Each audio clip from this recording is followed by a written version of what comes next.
स्वागत है आपका एक और नई वीडियो में जिसमें हम डिस्कस करेंगे एक फुल मॉक टेस्ट जो कि कितने मार्क्स का होने वाला है। वो होने वाला है 90 मार्क्स का। इस लेवल का ही आपको पेपर आएगा। मैंने ये मॉक टेस्ट बनाया है बिल्कुल 10th लेवल के हिसाब से।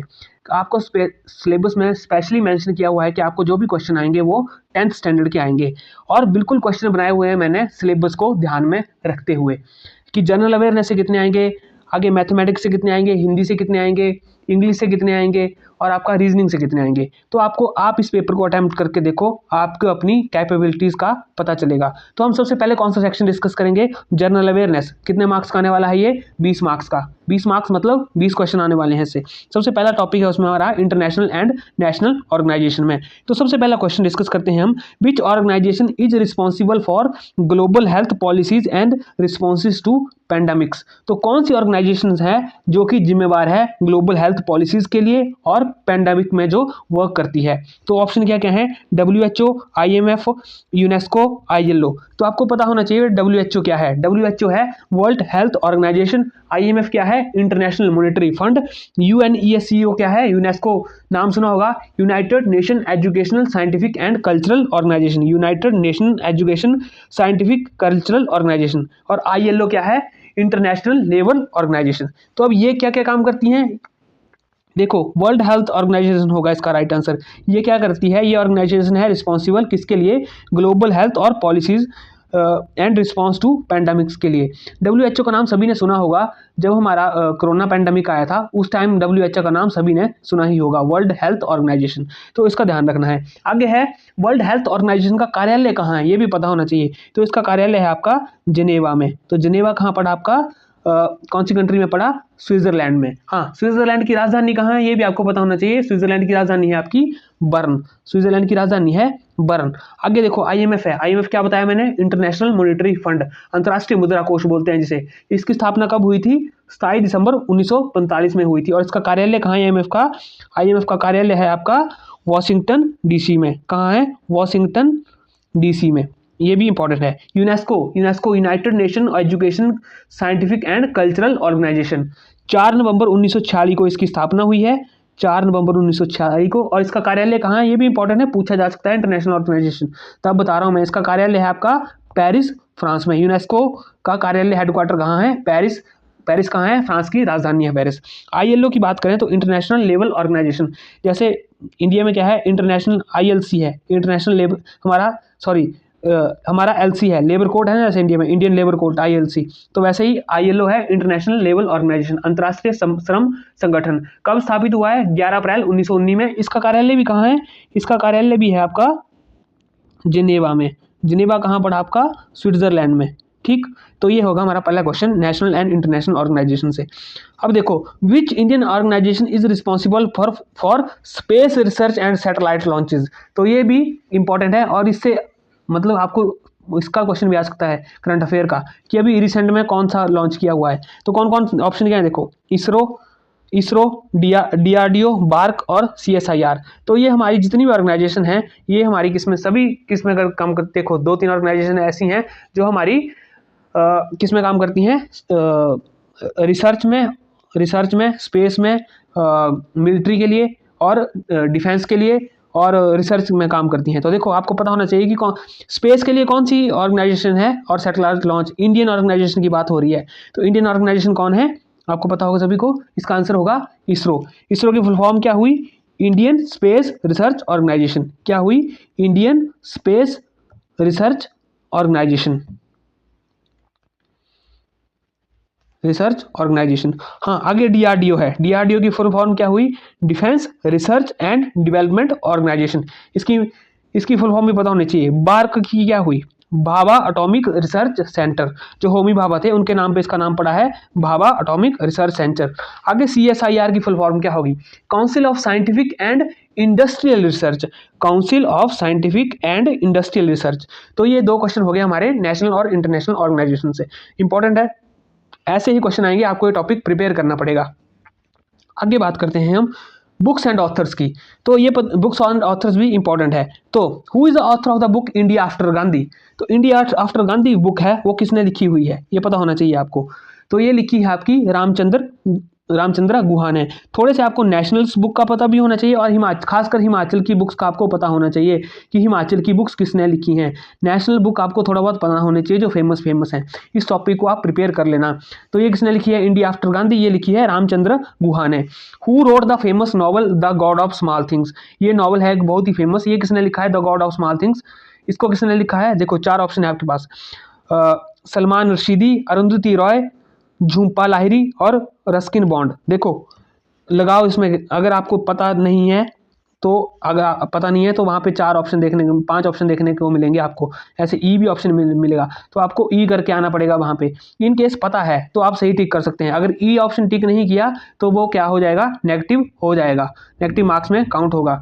तो इसका राइट आंसर क्या होगा? चलो नहीं पता तो अपना अपना गैस लगा के देखो। इसका राइट आंसर है अरुंधति रॉय। किसने लिखी है the God of small things? जो नॉवल है वो किसने लिखा है? अरुंधति रॉय ने। हाँ, अब देखो अगला टॉपिक आया हमारा साइंस से रिलेटेड, जो लिखा है उसमें inventions and discoveries. Invention and discoveries से आपको देखो क्वेश्चन आएगा कौन सा? Who discovered penicillin? पेनिसिलिन की खोज किसने की? ये आपको पता होना चाहिए। पेनिसिलिन की खोज किसने की? तो पेनिसिलिन की खोज किसने की है? देखो अलेक्जेंडर फ्लेमिंग ने की है, लुईस पास्चर ने की है, रॉबर्ट कोच ने की है या जॉन्स साल्क ने की है? किसने की है? तो ये पता, इसके लगाओ किसने की है। ये 4 ऑप्शन होंगे, Louis Pasteur, Alexander Fleming, Robert Koch या जॉन्स साल्क। किसने की है?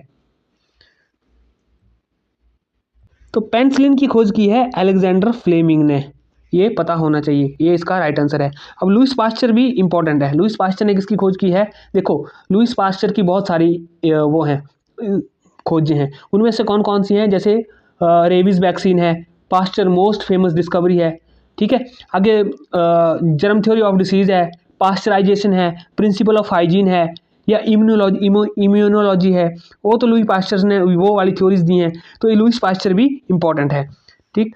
Who is known as the father of Indian nuclear programme? Indian nuclear programme का फादर किसे बोला जाता है? साइंस और इन्वेंशन से तो किसे बोला जाता है? ये तो आपको ऐसे ही पता होना चाहिए बिना ऑप्शन देखे ही। तो क्या है, कौन है इंडियन न्यूक्लियर प्रोग्राम का? इंडियन न्यूक्लियर प्रोग्राम के फादर हैं हमारे होमी जहांगीर भाभा, जिनके नाम पे क्या है? हमारा बार्क भी है, भाभा एटॉमिक रिसर्च सेंटर भी है, होमी भाभा। सीवी रमन हमारे नोबेल पुरस्कार विजेता, सीवी रमन। विक्रम साराभाई भी हमारे बहुत बड़े साइंटिस्ट रहे हैं। Doctor APJ Abdul Kalam missile man. तो देखो ऑप्शन कंफ्यूज करने वाले हैं, लेकिन हमारा कौन है father of Indian nuclear programme? Jehangir Homi Bhabha, जिनके नाम पर बार्क भी है। सो ऐसे क्वेश्चंस आएंगे। आगे बात कर लेते हैं, देखो कंट्रीज एंड कैपिटल भी है उसमें टॉपिक। तो what is the capital of Canada? Canada की राजधानी कहाँ है? ये पता होना चाहिए, आसान है। कौन सी है? टोरंटो है, ओटावा है, वैंकूवर है या मॉन्ट्रियल है? कौन सी है? देखो सारे ही फेमस सिटीज़ हैं, किसी को पता नहीं होगा कि टोरंटो है, ओटावा है, वैंकूवर है, मॉन्ट्रियल, किसको? चारों ही आप किसी ने कहीं ना कहीं चारों का नाम सुना होगा। तो कनाडा की कैपिटल कौन सी है? ओटावा। ऐसे ही क्वेश्चन आएंगे, ज़्यादा हार्ड नहीं आएंगे। ओटावा कौन सी है कनाडा की कैपिटल? ओटावा। अब टोरंटो क्या है? टोरंटो जो है कनाडा का सबसे बड़ा शहर है। टोरंटो का जिक्र सुना होगा, कहाँ सुना होगा? पंजाबी सॉन्ग्स में। आगे देखो, which country has the city of Reykjavik as its capital? तो इसका क्या मतलब हुआ? रेक्जाविक, रेक्जाविक कहाँ की? रेक्जाविक कहाँ की वो है? रेक्जाविक, रेक्जाविक, रेक्जाविक कहाँ की राजधानी है? रेक्जाविक। तो रेक्जाविक कहाँ की राजधानी है? रेक्जाविक है आपकी फिनलैंड की है, नॉर्वे की है, आइसलैंड की है, स्वीडन की है। तो रेक्जाविक है आपकी आइसलैंड की राजधानी। हमने वो कंट्रीज एंड कैपिटल में डिस्कस किया था, और यूरोप की राजधानियाँ और वहाँ के देश और राजधानी हमने डिस्कस किया था। तो हमने वहाँ डिस्कस किया था कि आइसलैंड की राजधानी है रेक्जाविक। कैसे याद रखा था हमने? कि जहाँ आइस पड़ती है वहाँ पे जीविका कमाना कठिन होता है, तो वहाँ से हमने याद रखा था। तो आइसलैंड की राजधानी आ गई हमारी रेक्जाविक। अब देखो स्वीडन, स्वीडन भी यूरोपियन कंट्री है। स्वीडन की राजधानी क्या है? स्वीडन की राजधानी क्या पता होना चाहिए आपको? स्वीडन की राजधानी है स्टॉकहोम, स्टॉकहोम। नॉर्वे, नॉर्वे की राजधानी है ओस्लो। कैसे याद रखा था हमने उस वीडियो में? नॉर्वे, नॉर्वे से हमने हाईवे याद रखा था, और हाईवे से याद रखा था हमने कि स्लो चलना है, हाईवे पे क्या चलना है? स्लो चलना है, तो ओस्लो। आगे क्या आया हमारा? आगे आया हमारा फिनलैंड। तो फिनलैंड की राजधानी क्या आई? फिनलैंड की राजधानी भी इंपॉर्टेंट है, पता होनी चाहिए। तो फिनलैंड की राजधानी आई हमारी हेलसिंकी। फिनलैंड की राजधानी आई हेलसिंकी। तो ऐसे आपने सभी एशियन, यूरोपियन, ऑस्ट्रेलिया महाद्वीप की, अमेरिकन महाद्वीप की, अफ्रीकन महाद्वीप की जितनी भी यहाँ की वो हैं राजधानियाँ हैं, देश हैं, उनको याद करने पड़ेगा, तब आपका एक नंबर प्रिपेयर होगा। आगे करंट अफेयर्स है, नेशनल एंड इंटरनेशनल का बात करते हैं। Who become chief minister of Delhi in 2025? Delhi में अभी हाल ही में इलेक्शंस हुए, वहाँ पे अभी कौन पार्टी जीत के आई? वहाँ पे बीजेपी पार्टी जीत के आई। तो अभी हाल ही में वहाँ का वो अनाउंस हुआ है चीफ मिनिस्टर। तो कौन हुआ है? रेखा गुप्ता हुई है, आतिशी मारलेना बनी है, नूपुर सिंह बनी है, या रेखा शर्मा बनी है? तो कौन सी बनी है? दिल्ली की सीएम बनी है आपकी रेखा गुप्ता जी। तो इंपॉर्टेंट है। हाँ, आगे बात करेंगे, which country one the FIFA world cup 2022? 2022 का फीफा वर्ल्ड कप किसने जीता है? तो फीफा वर्ल्ड कप किसने जीता है? अर्जेंटीना ने, फ्रांस ने, ब्राजील ने, या जर्मनी ने? इसका पता होना चाहिए। तो किसने जीता है 2022 का फीफा वर्ल्ड कप? जीता है अर्जेंटीना ने। अर्जेंटीना को किसने लीड किया था? लियोनेल मेसी ने। ठीक, लियोनेल मेसी। और रनर अप कौन रहा था? रनर अप रहा था आपका फ्रांस। और शायद थर्ड नंबर पे कौन रहा था आपका? क्रोएशिया। और चौथा मैं भूल रहा हूँ कि चौथे पे कौन रहा था। तो ये भी इंपॉर्टेंट है। आगे बात करेंगे हम इंपॉर्टेंट डेज की। तो वर्ल्ड इन्वायरमेंट डे कब मनाया जाता है? वर्ल्ड इन्वायरमेंट डे कब मनाया, विश्व पर्यावरण दिवस कब मनाया जाता है? आपको दोनों में ऑप्शन देखने को मिलेंगे, हिंदी और इंग्लिश में। तो वर्ल्ड इन्वायरमेंट डे मनाया जाता है आपका जून 5 को। ये तो आसान सा क्वेश्चन है, जून 5 को मनाया जाता है। What is observed on October 2 in India? तो 2 अक्टूबर को क्या होता है हमारे यहाँ? 2 अक्टूबर को क्या होता है? 2 अक्टूबर को क्या है? मुन्ना भाई वाला सीना याद आ गया ना वो? उसमें मुन्ना भाई बैठे होते हैं, सर्किट से पूछते हैं 2 अक्टूबर को क्या है? बोले ड्राई डे है भाई, ड्राई डे। लेकिन ड्राई डे नहीं है। 2 अक्टूबर को क्या है? 2 अक्टूबर को है आपकी महात्मा गांधी की गांधी जयंती। तो कौन सा ऑप्शन सही है? वो ऑप्शन सही है गांधी जयंती। तो आगे बात करेंगे, एब्रीवेशंस भी एक टॉपिक है उसमें। तो abbreviation, what is GDP stand for? तो जीडीपी की फुल फॉर्म क्या है? जीडीपी की फुल फॉर्म क्या है? Gross domestic product price, gross domestic product, general domestic product, या ग्लोबल डेवलपमेंट प्लान? तो इसमें से क्या है? एब्रीवेशन में से ऐसे क्वेश्चन आएंगे, आपको कुछ भी पूछ लिया जा सकता है। जैसे हमने पूछा कि पीछे इसरो की फुल फॉर्म क्या है, वो भी पूछी जा सकती है। भारत की फुल फॉर्म क्या है, वो भी पूछी जा सकती है। ठीक, डीआरडीओ की फुल फॉर्म है, वो भी पूछी जा सकती है। ये होती हैं एब्रीवेशंस। ऐसे कुछ भी पूछिए, सीएसआईआर की फुल फॉर्म पूछ ली जा सकती है। तो यहाँ पे क्या पूछा हुआ है? जीडीपी की फुल फॉर्म क्या है? तो आपको प्रिपेयर करनी पड़ेगी। तो क्या है? Gross domestic product. जीडीपी की फुल फॉर्म क्या है? Gross domestic product. आगे बात करेंगे, what does NASA stand for? NASA की फुल फॉर्म क्या है? नासा कहाँ की स्पेस एजेंसी है? नासा है आपकी यूनाइटेड स्टेट ऑफ अमेरिका की स्पेस एजेंसी। तो नासा की फुल फॉर्म क्या है? National air and space agency, national aeronautical and space administration, North American space association, national aerospace and security administration. तो इसकी फुल फॉर्म है, देखो नासा की फुल फॉर्म है national aeronautics and space administration. आगे important awards and honours की बात करेंगे हम। तो who won the Nobel prize in literature in 2023? 2023 में जो लिटरेचर किसको बोलते हैं? साहित्य में किसको नोबेल पुरस्कार मिला है? तो ये पता होना चाहिए आपको, इंपॉर्टेंट है। किसको मिला है? 2023 के पता होने चाहिए आपको, और 2024 के भी जो रिसेंट में अनाउंस हुए हैं वो पता होने चाहिए। तो देखो क्या लिखा है, अब्दुल रजाक गुरना, जॉन फोसे, मार्गारेट अतावुद और हरुकी मुराकामी। तो कौन सा है? तो मिला है आपका जॉन फोसे को। किसको मिला है? जॉन फोसे को। ये कौन है जॉन फोसे? ये है एक नॉर्वेजियन ऑथर हैं, उनको मिला है 2023 का। और 2024 का किसको मिला है? 2024 का हमने डिस्कस किया था वीडियो में। तो 2024 का लिटरेचर में मिला था, किसको मिला था? हाँ, एक वो थी, महिला थी, कौन थी, क्या नाम था इनका? हान कान, ऐसा करके कुछ नाम था, हान कान। आपको ऑप्शन देख के लग जाएगा पता। हान कान को मिला है। वो कौन थी? हान कान कौन है? हान कान है आपकी साउथ कोरियन ऑथर हैं। अगर बाकी नोबेल प्राइज़ की बात करें हम, तो 2024 में और किस-किस को मिले हैं नोबेल प्राइज़? देखो, एक शांति के लिए किसको मिला है, इंपॉर्टेंट है, 2024 की बात कर रहा हूँ मैं करंट अफेयर की दृष्टि से भी। 2024 में किसको मिला है शांति के लिए? शांति के लिए मिला है निहोन हिंडन कायो को। निहोन हिंडन कायो। निहोन हिंडन कायो क्या है? एक संगठन है, कहाँ का? जापान का। जापान का संगठन है, तो उसने क्या किया था, जो मतलब ये वो संगठन है जो लोग जो नागासाकी और हिरोशिमा नागासाकी अटैक हुआ था उसमें परमाणु बम से बच गए थे। तो इन्होंने शांति के लिए और मतलब परमाणु हथियारों के ना उपयोग के लिए काफी वर्क किया है, तो इनको मिला है शांति के लिए। हान कान को मिला है साहित्य में, जियोफ्रे हिंटन को मिला है भौतिकी में। हाँ, जियोफ्रे हिंटन के साथ साथ जॉन हॉपफील्ड, ये भी इंपॉर्टेंट है, इन दोनों को फिजिक्स में मिला है। डेविस हार्विस, डेविस बेकर और जॉन जुम्पर, ये 3 हैं। अभी अगर नोट कर सकते हो तो इसको नोट कर लो। देखो कौन कौन से हैं, इस पे हमने सेपरेट वीडियो भी की है अवार्ड्स पे। तो डेविस उसमें डिस्कस किया है, डेविस हार्विस को, डेविस बेकर को और जॉन जुम्पर को, इन तीनों को मिला है केमिस्ट्री में, रसायन शास्त्र में।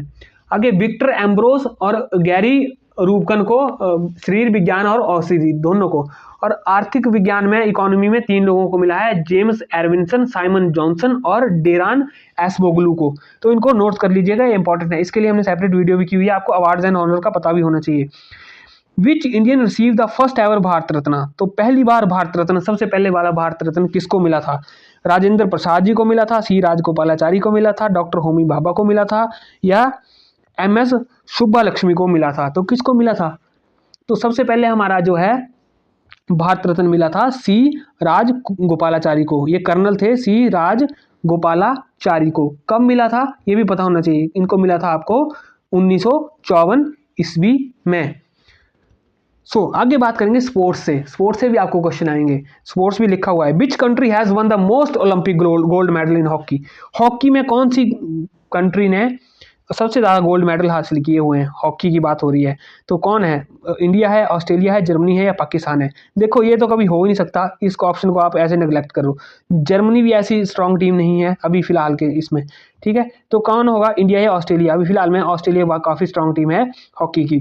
तो किसने, आप दोनों में फंस गया ना पेज, तो किसने किया होगा? तो सबसे ज़्यादा हॉकी में मेडल जीते हैं आपके इंडिया ने। कितने जीते हैं? 8 गोल्ड मेडल जीते हैं। कितने गोल्ड मेडल जीते हैं जब से ओलंपिक स्टार्ट हुए हैं? इंडिया ने 8। कब जीते हैं? देखो 1928 में, 32 में, 36 में, उसके बाद 48 में, 52 में, उसके बाद 4 साल बाद 56 में भी, 64 में और 80 में। उसके बाद अभी वो नहीं आया है। इस साल कौन सा मेडल जीता है इंडियन हॉकी ने? इस साल शायद जीता है इंडियन हॉकी ने हमारा ब्रॉन्ज मेडल जीता है इस साल ओलंपिक, पिछले साल जो ओलंपिक हुए हैं, ठीक। आगे, who won the 2023 man Wimbledon tennis championship? तो किसने जीती है मैन विंबलडन 2023 की चैंपियनशिप? नोवाक जोकोविच ने, कार्लोस अल्काराज ने, राफेल नडाल ने और डैनियल मेदवेदेव ने। तो किसने? देखो ये सारे ही विंबलडन के आपके वो हैं, फेमस नाम है। तो किसने जीती है इस बार? ये उल्ट फेर किया था, कार्लोस अल्काराज ने जीती है। किसको हरा के जीती है? नोवाक जोकोविच को हरा के जीती हुई है। हाँ, आगे देखो, geography and cultural Himachal Pradesh, ठीक है, और गवर्नमेंट स्कीम। हमने थोड़े से कम क्वेश्चन इंक्लूड किए हैं इसमें, ज़्यादा भी आ सकते हैं, पर अभी फिलहाल देखो, which river is known as the life line of Himachal Pradesh? तो कौन सी नदी हिमाचल प्रदेश की लाइफ लाइन मानी जाती है? यमुना, ब्यास, सतलुज और रावी, कौन सी है? तो चारों पांचों नदियाँ, चारों नदियाँ जो हैं ये कहाँ बहती हैं? हमारे हिमाचल में बहती हैं, ठीक है। तो लेकिन हिमाचल की लाइफ लाइन किसे बोला जाता है? हिमाचल की लाइफ बोला जाता है सतलुज को। क्यों बोला जाता है सतलुज को? क्योंकि मैक्सिमम कैचमेंट एरिया है हमारा सतलुज का, मैक्सिमम कैचमेंट एरिया ये शायद 25% के आसपास है हिमाचल में, तो इसलिए इसको क्या बोला जाता है? Life line of Himachal Pradesh. आगे बात करेंगे, देखो, which government scheme provide free LPG connection to poor house hold? तो फ्री एलपीजी ये सेंटर की स्कीम है, कौन सी है? उज्ज्वला योजना, आयुष्मान भारत, पीएम किसान योजना या स्वच्छ भारत अभियान? तो ये तो सभी को पता होगा, आसान सा क्वेश्चन डाला है मैंने, ठीक है। ऐसे ही लेवल के क्वेश्चन आएंगे, आपको ज़्यादा हार्ड क्वेश्चन नहीं आएंगे। तो इसका आंसर होगा आपका, प्रधानमंत्री मोदी ने कौन सी योजना शुरू की है? उज्ज्वला योजना। तो ये होगा हमारा लास्ट सेक्शन। कौन सा सेक्शन? तो फिफ्थ सेक्शन था, आपको सिलेबस में देखने को मिलेगा। फिफ्थ सेक्शन था हमारा जनरल अवेयरनेस। आगे डिस्कस करेंगे हम मैथ सेक्शंस की। तो मैथ सेक्शन पहले ही मेंशन किया हुआ है सिलेबस में कि आपको वहाँ पे देखो लिखा हुआ मैथमेटिक्स मैट्रिक स्टैंडर्ड का आएगा और कितने मार्क्स का आएगा? आपको 20 मार्क्स का आएगा। तो मैथ सेक्शन भी इंपॉर्टेंट है, ऐसा नहीं है कि मैथ सेक्शन को छोड़ देना है, मैथ सेक्शन से ही आपकी मेरिट जो है डिफाइन होगी। तो सबसे पहला क्वेश्चन देखो, मैंने क्वेश्चन सेट किए हैं बिल्कुल सिलेबस के अकॉर्डिंग, जो सिलेबस में दिया हुआ है टॉपिक उसी के अकॉर्डिंग मैंने सारे क्वेश्चन सेट किए हुए हैं। तो सबसे पहले उसमें लिखा हुआ है देखो रैशनल नंबर। तो रैशनल नंबर्स में से ऐसे क्वेश्चन आएंगे, which of the following is number is a rational number. तो रैशनल नंबर कौन सा है? देखो √5 है, 0.333 रिकरिंग, या चौथा ऑप्शन देखेंगे, तीसरा ऑप्शन देखेंगे, या पाई है या ई है। तो कौन सा है रैशनल नंबर? तो रैशनल नंबर कौन होते हैं? रैशनल नंबर होते हैं वो जो होते हैं पी वाई क्यू की फॉर्म में, और क्यू यहाँ पे वहाँ पे 0 के बराबर नहीं होना चाहिए। तो यहाँ पे रैशनल नंबर कौन है? देखो यहाँ पे रैशनल नंबर है आपका सिर्फ 0.3333। ठीक है। ए रिकरिंग डेसिमल, एक डेफिनेशन भी है, a recurring decimal is always a rational number. आप वहाँ से रिलेट करके भी देख सकते हो। ठीक है। वाइल √5, 11 और पाई और ई ये क्या है? ये है इरेशनल नंबर। तो ये आपको पता होना चाहिए। ऐसे ही क्वेश्चन आएंगे, ज़्यादा ट्रिकी क्वेश्चन नहीं आएंगे, ट्रिकी से क्वेश्चन होंगे, कट ऑफ टफ नहीं होंगे। आगे बात करेंगे what is the product of to rational number. तो यहाँ पे देखो दो रैशनल नंबर दिए हुए हैं आपको, कौन कौन से? -3/5 और 7/9। तो इनका आपको प्रोडक्ट पूछा हुआ है कि क्या होगा। Very very easy question. देखो क्या होगा, 7 21 और 9 45। ठीक। तो आगे माइनस का साइन भी है साथ में। तो क्या है देखो 21/45, आपको ऑप्शन देखने नहीं, यहाँ से सीधा पता लग रहा है कि ठीक है -21/45। आगे बात करेंगे फ्रैक्शन एंड डेसिमल से। तो कन्वर्ट 4.875 इनटू अ फ्रैक्शन। तो इसको फ्रैक्शन में कन्वर्ट करना है 4.875 को। तो कैसे कन्वर्ट करेंगे 4.875 को फ्रैक्शन में? कौन सा ऑप्शन सही होगा? लगाइए थोड़ा सा। तो देखो कैसे करना है, 4.875 है। ठीक है। तो इसको क्या लिख सकते हैं? 4875 डिवाइडेड बाय साथ में 1000 भी लिख सकते हैं। ठीक है। तो अब इसको काटो पीटो। देखो 5 है, 5 से काटते हैं। देखो 5 दूनी 10, 200, 5 9 45 बजे 3 37, 5 7 35, 2 37, 5 5 25। ठीक। फिर आगे 5 से कट जाएगा, 5 चौके 20 40, फिर 5 एकम 5 4 9 47, 5 9 45 2 47, 5 5 25। ठीक। आगे आया 20 नहीं 5 8 40, 5 8 40, फिर 5 से कट जाएगा, 5 3 15, 4 19, 5 9 45। तो देखो यहाँ पे ऐसा कुछ ऑप्शन आ रहा है, ये 39/8। अब आगे नहीं कटेगा, ये 39/8 कट जाएगा कि ये 3 से कटेगा? नहीं कटेगा, नहीं कटेगा, नहीं कटेगा। तो देखो ऐसा ऑप्शन आ रहा है कोई? तो ये है पहला ऑप्शन, 39.8 आ रहा है ना, 39.8। तो इसका राइट आंसर है 39.8। ट्रिकी नहीं है, थोड़े से ट्रिकी होंगे, बाकी कुछ नहीं है। Find the decimal equivalent to, देखो find the decimal equivalent to 7/16। तो 7/16 के इक्विवेलेंट जो है वो आपको वो निकालना है। तो कैसे निकालेंगे? तो देखो क्या लिखा हुआ है, 7/16। ठीक। तो कैसे करेंगे? 16 × 5 कितने हुए? 80। 16 5 80 हुए। तो देखो पहले दशमलव लग गया, दशमलव के आगे लगी दशमलव लग गया, तो यहाँ पे लगी 0। 70 बजे बन गए ना। तो ठीक है। तो 16 एकम 16, 16 चौके 64, 16 चौके 64। तो इसको काट पीट के आएगा आपका आंसर, आएगा इसको काटोगे अगर आप आंसर तो आएगा 4.375। ठीक है। 16 चौके 64, फिर आए बनेगा आपका, क्या बनेगा? 64 नहीं, 16 चौके कितना हुआ आपका? 64। तो इसको काट पीट के आपका ये आंसर आएगा। तो ये आपका राइट आंसर होगा। तो 0.70 और 16 चौके 64 बचे 64 और 7 6 फिर 60 बने, तो 16 3 48। फिर बाकी आगे आके अगर आप काटोगे तो इसका आंसर ये आएगा। तो ऐसे आपने इसको काट के आंसर निकालना है। ठीक है। आगे बात करेंगे मेंसुरेशन की। तो मेंसुरेशन से कैसे क्वेश्चन आएंगे, find the area of parallelogram with base 12 and height 7 centimetre. तो देखो पहले क्वेश्चन को समझो। एक पैरेललोग्राम दी हुई है आपको, ऐसे पैरेललोग्राम चतुर्भुज बोलते हैं जिसको, देखो ठीक है। उसका बेस कितना है 12 सेंटीमीटर, और ये क्या है आपकी हाइट कितनी दी हुई है, उसकी हाइट दी हुई है 7, हाइट दी हुई है उसकी 7 सेंटीमीटर। तो इसका एरिया निकालने के लिए बोला गया है। तो पैरेललोग्राम का एरिया क्या होता है, तो पैरेललोग्राम का एरिया पता होना चाहिए आपको, मेंसुरेशन के फार्मूले पता होने चाहिए। तो पैरेललोग्राम का एरिया होता है, देखो base multiply by perpendicular height, base multiply by perpendicular height. छोटा सा फार्मूला, और वहां से आपको क्वेश्चन निकलेगा 12 गुणा 7, 12 सते 12, 12 सते 84, तो 84 सेंटीमीटर स्क्वायर आपका क्या आ जाएगा, आंसर आ जाएगा। ठीक, आगे बात करेंगे। The diagonal of rectangle is 13 centimetre and one side is 5 centimetre. ठीक है, फाइंड द अदर साइड। देखो क्या हुआ, एक रेक्टेंगल, रेक्टेंगल क्या होता है, जिसके आमने सामने की भुजाएं आपस में समान होती हैं। क्या दिया हुआ है क्वेश्चन में, देखो क्वेश्चन में दिया हुआ है the diagonal of rectangle is, देखो डायगोनल 13 सेंटीमीटर और साथ में and one side is 5 centimetre, कोई भी साइड मान लो 5 सेंटीमीटर, ये मान लो 5 सेंटीमीटर है फॉर एग्जाम्पल। ठीक है, तो अब इसको कैसे करना, फाइंड द अदर साइड। आपको बोला हुआ है कि अदर साइड निकालनी है। देखो ये 5 है तो ये ऊपर वाली भी 5 होगी, अब आपको ये निकालनी पड़ेगी। तो देखो ये आपकी ट्राइंगल बन रही है ना, ट्राइंगल बन रही है कौन सी, राइट एंगल ट्राइंगल। तो राइट एंगल ट्राइंगल में आपकी लग जाएगी पाइथागोरस थ्योरम। और यहाँ पे आंसर शो हो गया है, लेकिन आपको निकालना कैसे है ये मैं बताता हूँ कैसे निकालना है।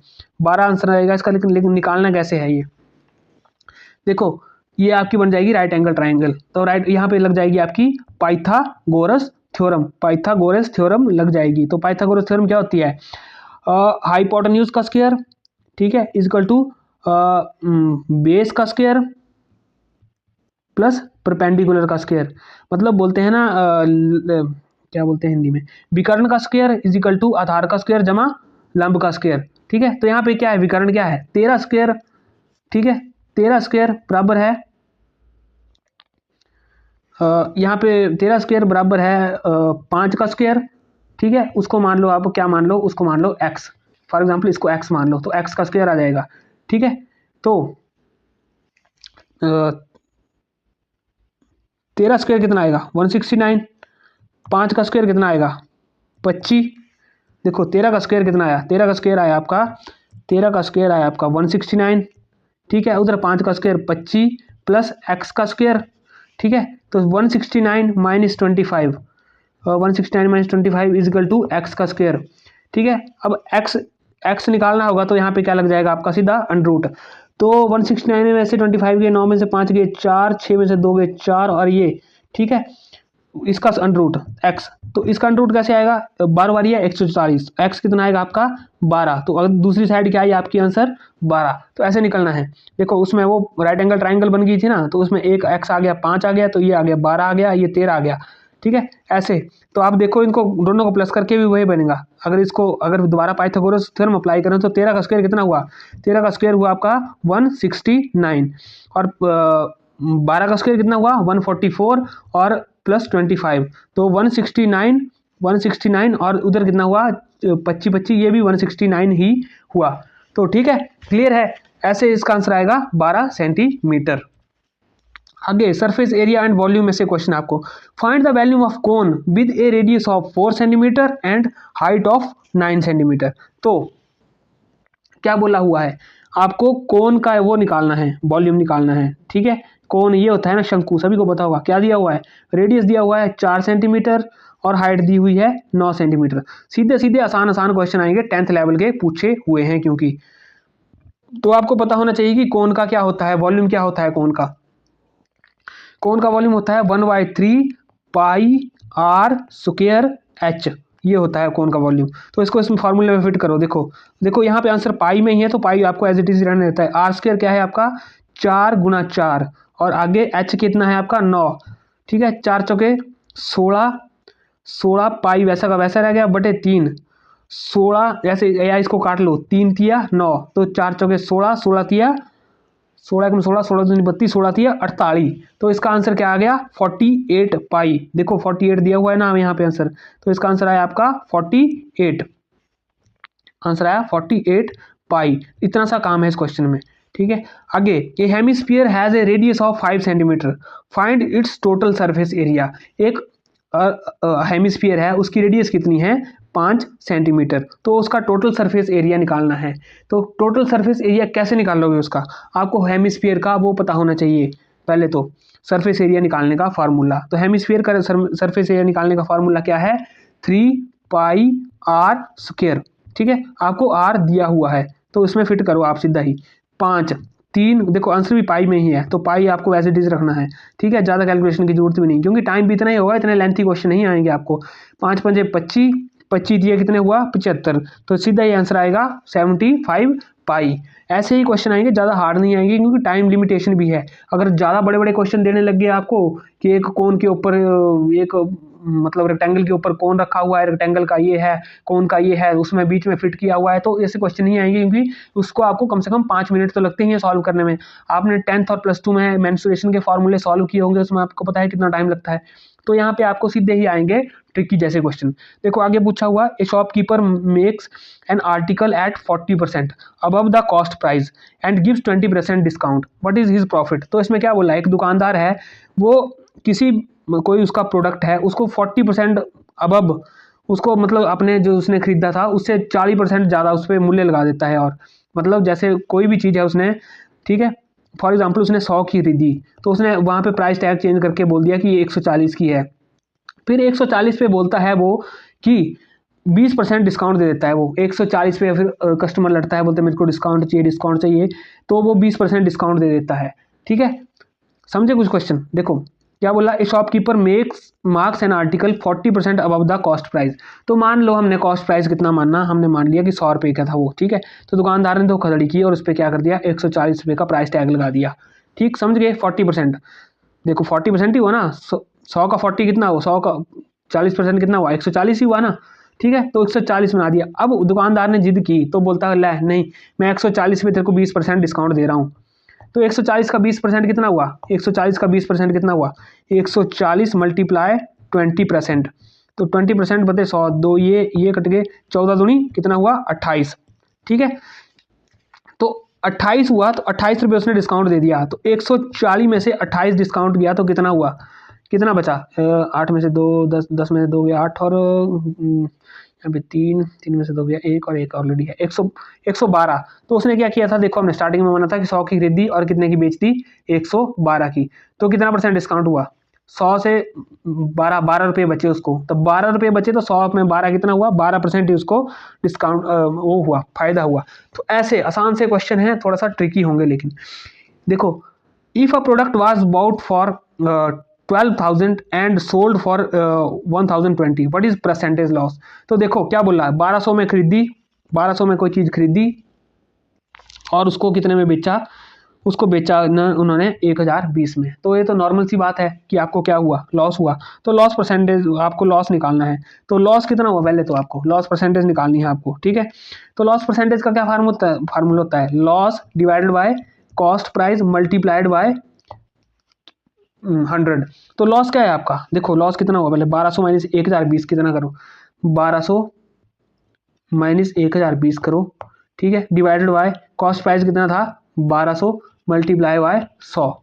तो इनको काटो काटो पीटो, 1200 में से 1020 घटाओ तो कितना आया, 1200 में 1020 घटाओ तो 180 आया, तो 180 बटा 12, तो 180 बटा 12 कितना हुआ, अगर पूरा कट जाएगा तो 12 12 147 13 और 15 आएगा इसका, ठीक है, काट पीट के 15%। तो इसका आंसर भी 15, देखो 15 है कहीं, हाँ, तो इसका आंसर आएगा आपका 15, आंसर आएगा 15%, ठीक। ऐसे ही क्वेश्चन आएंगे। आगे बात करते हैं हम टाइम एंड डिस्टेंस की। A car moving at 72 kilometre per hour, कितने गति से चल रही है 72 kilometre per hour, takes how many second to cover 300 metre. देखो 72 किलोमीटर पर घंटे की गति से चल रही है, पर आवर की गति से। अब आपको निकालना है कि 300 मीटर को चलने में कितना टाइम लगाएगी। तो अब पहले फार्मूला क्या होता है, क्या होता है फार्मूला, स्पीड क्या होती है हमारी, स्पीड होती है हमारा फार्मूला, स्पीड का फार्मूला होता है डिस्टेंस अपॉन टाइम। तो देखो टाइम उधर चला गया, टाइम यहाँ चला जाएगा, टाइम निकालना है हमें तो स्पीड नीचे आ जाएगी। तो टाइम का क्या फार्मूला बन जाएगा, टाइम का फिर बन जाएगा डिस्टेंस अपॉन स्पीड। ठीक, तो देखो डिस्टेंस क्या है, अब हमारा डिस्टेंस है हमारा मीटर्स में, डिस्टेंस है हमारा मीटर्स में। तो कैसे बनेगा, देखो 300 बटा 72, लेकिन लेकिन लेकिन क्या है, ये है हमारा इसमें मीटर्स में और ये है हमारा किलोमीटर में। तो इसको पहले मीटर में कन्वर्ट करो। तो इसको कैसे, 1000 से वो कर देंगे हम। तो 1000 से क्या करोगे, देखो ये 2 कट गई, ठीक है। इसको दोनों को काटने पे क्या आएगा, थोड़ा सिंपल सा मैथ है, सिंपल सा मैथ है। या फिर इसको ऐसे करते हैं, देखो इसको डायरेक्ट कन्वर्ट कर लो। इसका आंसर फिर कैसे आएगा, 72 मल्टीप्लाई बाय 100, और अगर इसको इसमें 1 घंटे में कितने सेकंड आ गए, 3600। तो 3600 सेकंड आ गए तो कितना बन गया, 20 मीटर पर सेकंड। हाँ, तो 20 मीटर पर सेकंड आ गया, तो टाइम यहाँ से निकाल लो। तो 300 मीटर और आगे आ गया, नीचे आ गया आपका 20 मीटर पर सेकंड। तो पर नीचे है तो सेकंड यहाँ पे चल जाएगा, क्योंकि टाइम की यूनिट सेकंड होते हैं। तो मीटर से मीटर कट गया, यहाँ से यहाँ कट गया, और यहाँ पे आ गया 15। ठीक, तो कैसे आया 15 सेकंड। कैसे किया, तो हमने 72 किलोमीटर को कुछ नहीं किया, इसको हमने 72 किलोमीटर को मीटर पर सेकंड में बदला और कुछ नहीं किया। देखो 72 को पहले किलोमीटर है, इसको मीटर में बदलने के लिए क्या करेंगे हम, 1 मीटर में कितने होते हैं किलोमीटर, 1 किलोमीटर में कितने मीटर होते हैं, 1000 मीटर, वो कर दिया हमने। और एक इसमें कितने होते हैं, 3600 सेकंड होते हैं ना 1 घंटे में, तो वो कर दिया। देखो 2 से 2 ये कट गया, ठीक है, 36 दूना 72, और ये आ गया 20 मीटर पर सेकंड। बस इतना सा करा हमने, फिर उसको फार्मूले में फिट करके आंसर निकाल दिया। अब a train 150 metre long crosses a bridge of length 250 metre in 20 second, find its speed. तो फिर वही बात आ गई, स्पीड निकालने की बात आ गई। तो स्पीड क्या होती है, स्पीड होती है आपकी डिस्टेंस अपॉन टाइम। ठीक है, तो यहाँ पे टोटल डिस्टेंस क्या है, टोटल डिस्टेंस देखो 150 मीटर लॉन्ग है, और साथ में क्या है 20 ये भी है साथ में। तो स्पीड क्या आएगी, टोटल डिस्टेंस क्या है 150 प्लस 250 डिवाइडेड बाय 20। तो ये कितना आया, 150 प्लस 250 कितना हुआ, 0 5 5 5 ये 2 1 3 सॉरी 4, एक वो भी आया था 400 बटा 20, इसको काटो तो कितना आया 20। कितना आंसर आया इसका, इसका आया 20 मीटर पर सेकंड। इसका आंसर आया आपका 20 मीटर पर सेकंड, 20 मीटर पर सेकंड। लेकिन अब दुविधा क्या है, हमें पूछा हुआ है किलोमीटर पर हावर में, हमें नहीं पूछा है 20 इसमें 20 मीटर, हमें सेकंड्स में नहीं पूछा है, आंसर है किलोमीटर पर हावर। मीटर में तो हमने निकाल लिया। तो अब हम करेंगे इसको कन्वर्ट किलोमीटर में। देखो 20 मीटर है तो मीटर को किलोमीटर में कैसे करोगे, अब देखो 1 किलोमीटर में कितने मीटर होते हैं, 1000, तो बटा 1000 हो गया। ठीक, और कितने 1 घंटे में कितने सेकंड होते हैं, 3600। तो 0 0 0 0 ये कटा, एक ये कटा, एक कटा, 36 गुणा कितने हुआ 72। तो आंसर आया आपका 72 किलोमीटर पर हावर। ऐसे आपको कन्वर्जन भी आना चाहिए, छोटा सा क्वेश्चन है देखो, लेकिन कन्वर्ट करना पड़ेगा। पहले हमने मीटर पर सेकंड में निकाल लिया, लेकिन मीटर पर सेकंड में आपका आंसर है ही नहीं, आपका आंसर है किलोमीटर पर हावर में। तो आपको छोटा सा कन्वर्जन करना पड़ेगा ये वाला। ये कैसे किया हमने, ये हमने कुछ नहीं किया, हमने सिर्फ ऐसे किया कि जो 20 मीटर पर सेकंड था उसको हमने किलोमीटर पर हावर में कन्वर्ट कर दिया। कैसे किया कन्वर्ट, देखो 1 किलोमीटर में कितने मीटर होते हैं 1000, और 1 घंटे में कितने होते हैं पर सेकंड है, तो ऊपर चला जाएगा ये पर, ये आपको बेसिक मैथ है, ये पता होना चाहिए। तो ऐसे 2 से 2 कट गई, 1 से 1 कट गई, 36 गुणा 72, आंसर आ गया आपका। तो 72 किलोमीटर पर हावर आंसर आ गया। ठीक, आगे बात करेंगे नेक्स्ट क्वेश्चन की, ट्राइंगल्स की। If the sides of triangle are 5 cm, 12 cm and 13 cm, what type of triangle is this? तो ये कौन सी ट्राइंगल है, कौन सी ट्राइंगल होगी ये, देखो 5 12 और 13, ऐसा सिमिलर क्वेश्चन हमने पहले भी किया था। ये होगी आपकी राइट एंगल ट्राइंगल। कैसे पता लगाओगे राइट एंगल, तो हमने इसमें कुछ नहीं करना, हमने इसमें पाइथागोरस थ्योरम हमने पहले भी लगाई। 13 का स्क्वायर बराबर है, देखो 12 का स्क्वायर प्लस 5 का स्क्वायर, उसमें क्या था जो आपका विकर्ण का स्क्वायर इक्वल टू आधार का स्क्वायर प्लस लंब का स्क्वायर। तो ये बराबर आ रहा है ना, देखो ठीक है, 169 144 प्लस 25, ठीक है, 169 इक्वल टू 169, तो बराबर आ रहा है ना, तो ये राइट एंगल की कंडीशन है।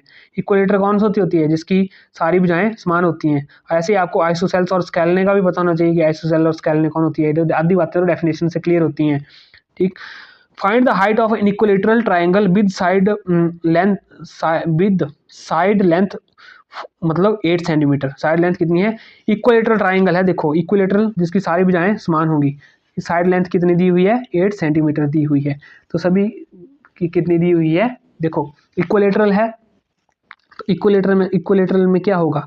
इक्विलेटर में सारी साइडें बराबर होंगी, 8 सेंटीमीटर 8 सेंटीमीटर 8 सेंटीमीटर। ठीक, अब क्या बोला है? हाइट फाइंड आउट करनी है आपको, ये चीज़ फाइंड आउट करनी है। तो कैसे फाइंड आउट करोगे?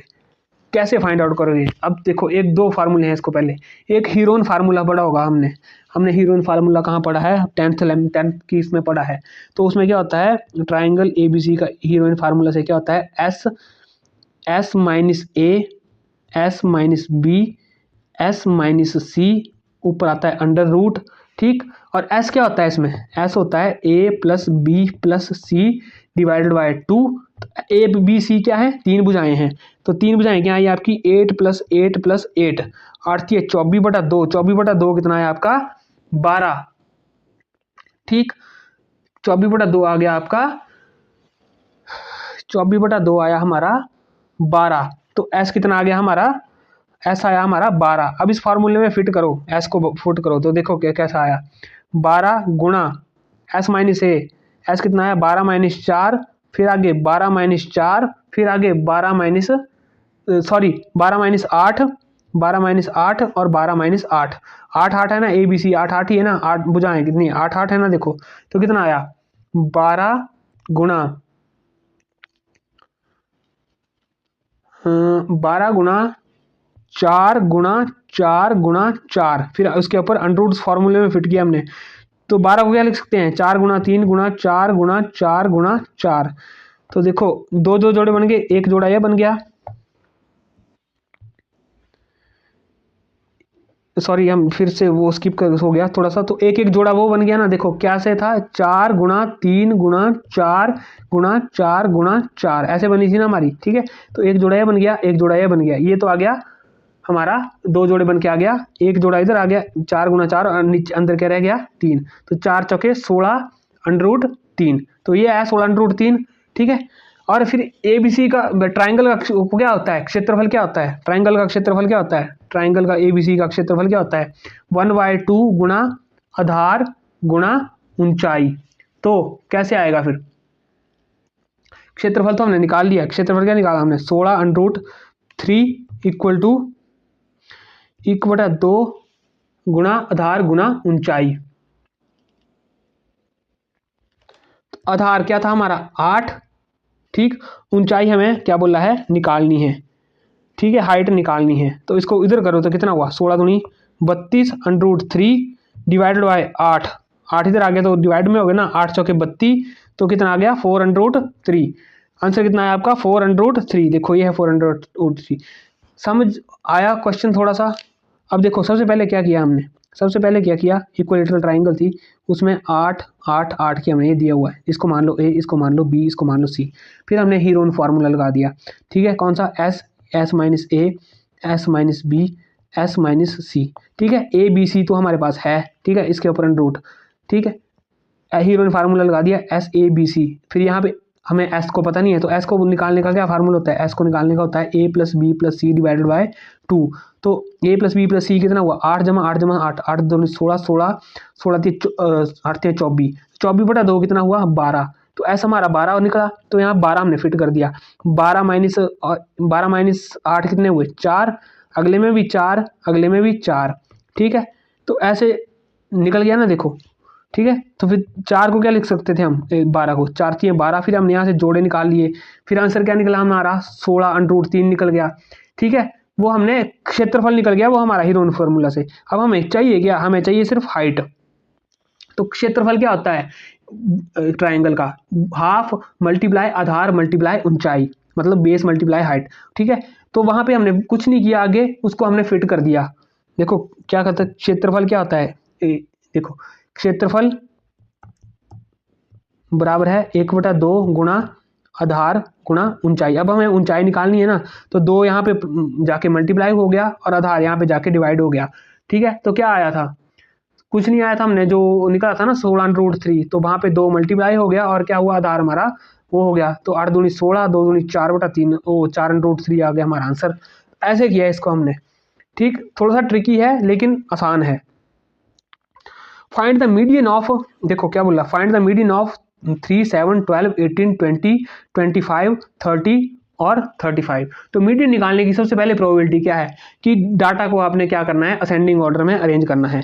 तो असेंडिंग ऑर्डर क्या होता है, बढ़ते क्रम में। देखो 3, 7, 12, 18, 20, 25, 30, 35, ये तो ऑलरेडी क्या है, बढ़ते क्रम में है। अब अगला स्टेप क्या होता है कि count of number of observation. Observation को काउंट करना है, कितनी है, 1, 2, 3, 4, 5, 6, 7, 8, 8 ऑब्जर्वेशन आ गई। ठीक है, तो अब 8 ऑब्जर्वेशन आ गई तो हमने उसका क्या निकालना है, 8 ऑब्जर्वेशन आ गई तो आगे फार्मूला हमें क्या करना है, n/2 और n+1/n/2+1, ये ऑब्जर्वेशन निकालनी है।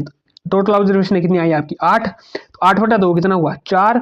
ठीक है, और 8/2 4 और 5, तो चौथी और पांचवी देखो कौन कौन सी है, 1, 2, 3, 4, 18 + 18 चौथी आ गई आपकी। फोर्थ कौन सी आई आपकी, देखो फोर्थ आई आपकी 18 और फिफ्थ आई आपकी 20।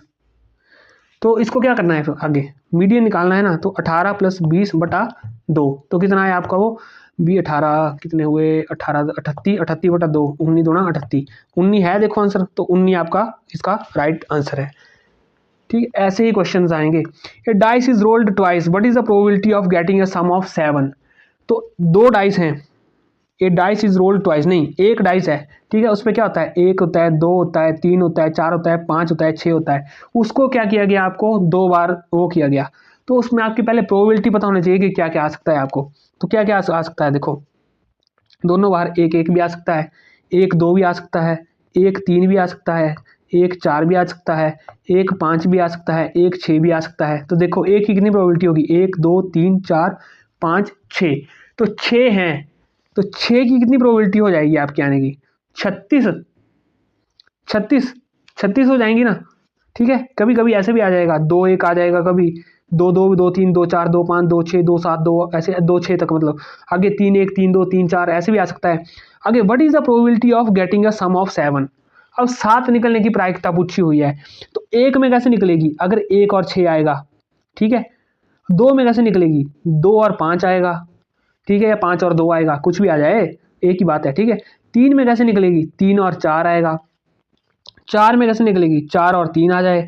5 में 5 और 2 आ जाए, और 6 में क्या आ जाए, 6 या 1 आ जाए, या 1 या 6। तो कितनी प्रोबेबिलिटीज होगी, 1, 2, 3, 4, 5, 6, 7 निकलने की कितनी होगी, 6, और टोटल ऑब्जर्वेशन कितनी थी हमारी, 36, तो 1/6, 6 कम 6, 6 चुके 36, तो इसका राइट आंसर आया आपका 1/6। ठीक, ऐसे इसको सॉल्व करना है। आगे बात करेंगे नेक्स्ट क्वेश्चन की। ए parameter of rectangle is 48 centimetre. ठीक है, its length is twice its breadth, find the area of rectangle. अब क्या पूछा हुआ है कि किसी रेक्टेंगल का परिमाप जो है वो कितना है, 48 सेंटीमीटर है। Its length is twice its breath, अब उसकी जो लंबाई है वो उसकी चौड़ाई से दोगुनी है। तो अब क्या करना है, अब मानने वाला काम आ गया। तो लेट ब्रेथ कितनी आ गई आपकी, x आ गई, तो लेंथ क्या आएगी आपकी, लेंथ आएगी आपकी 2x। क्यों आएगी, दिखाओ, इस length is twice its breath, दोगुनी है। अब परिमाप का फार्मूला पता होना चाहिए आपको। तो परिमाप का फार्मूला क्या होता है, पेरीमीटर ऑफ रेक्टेंगल क्या होता है, पेरीमीटर ऑफ रेक्टेंगल होता है 2 × L + B।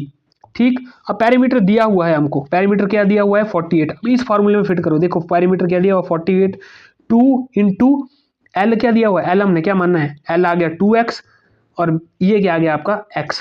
ठीक, आगे क्लियर करो इसको, तो 48 बराबर है 2 × 3x। ठीक, आगे किसका क्या बन गया, 48 = 6, 3 दूनी 6x। ठीक, अब 6 इधर आ जाएगा तो ये मल्टीप्लाई में, तो इधर क्या चल जाएगा, डिवाइड में, तो 6 8 6 48, तो x क्या आ गया हमारा, x आ गया हमारा 8। तो x किसको मानना हुआ था हमने, ब्रेड्थ को। ठीक, ब्रेड्थ को कितना मानना हुआ था, एक्स माना हुआ था ना हमने ब्रेड्थ को, ठीक है। और फिर लेंथ कितनी आ गई, लेंथ उससे देखो लेंथ इज ट्वाइस, तो लेंथ आ गई आपकी 2x, तो लेंथ कितनी आ जाएगी आपकी 2x, कितना हुआ 8 दूनी 16, ठीक है।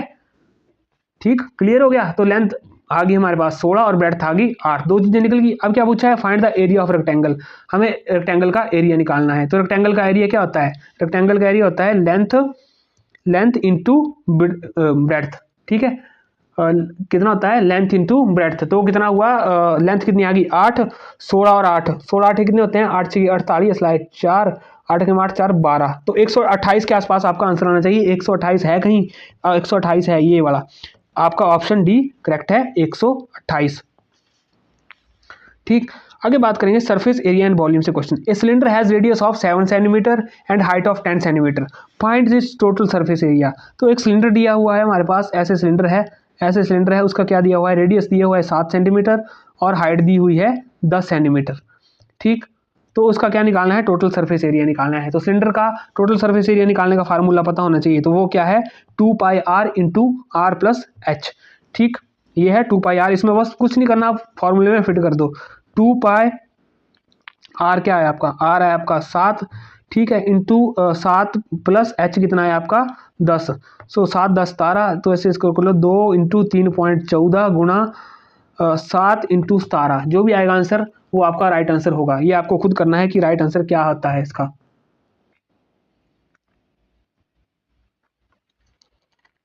इसका राइट आंसर आगे, ठीक है। आगे बात करेंगे हम, ए trader bot an article for 400 and sold it for 480, find the profit percentage.